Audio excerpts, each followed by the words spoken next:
My name's Alex, and I'm an entry-level engineer for Weber Elliott Engineers in Eugene, Oregon, and I'm going to talk about some of my hardest times as an entry-level engineer.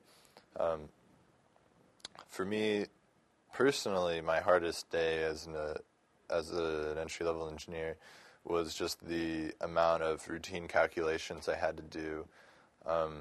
Before you get good with spreadsheets and using databases, you set a lot of stuff up by hand, and just doing one basic calculation is a fun and easy thing to do and takes no time. But as you know from grammar school, that doing 10,000 of those calculations takes hours and days and weeks and months and years, and that's what computers are for. So, but sometimes, even with the computer's help, you can't really get those figures.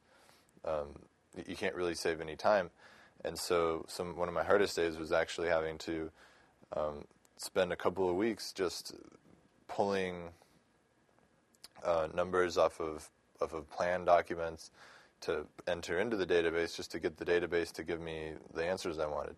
So I guess tediousness is one of the hardest things about this job, and there's definitely a lot of repetition in this work and tedium, and things don't always run smoothly. Software doesn't always work the way they advertise it will, and printers don't always work, and I think those are some of the hardest things you have to deal with, and maybe even later on, dealing with people.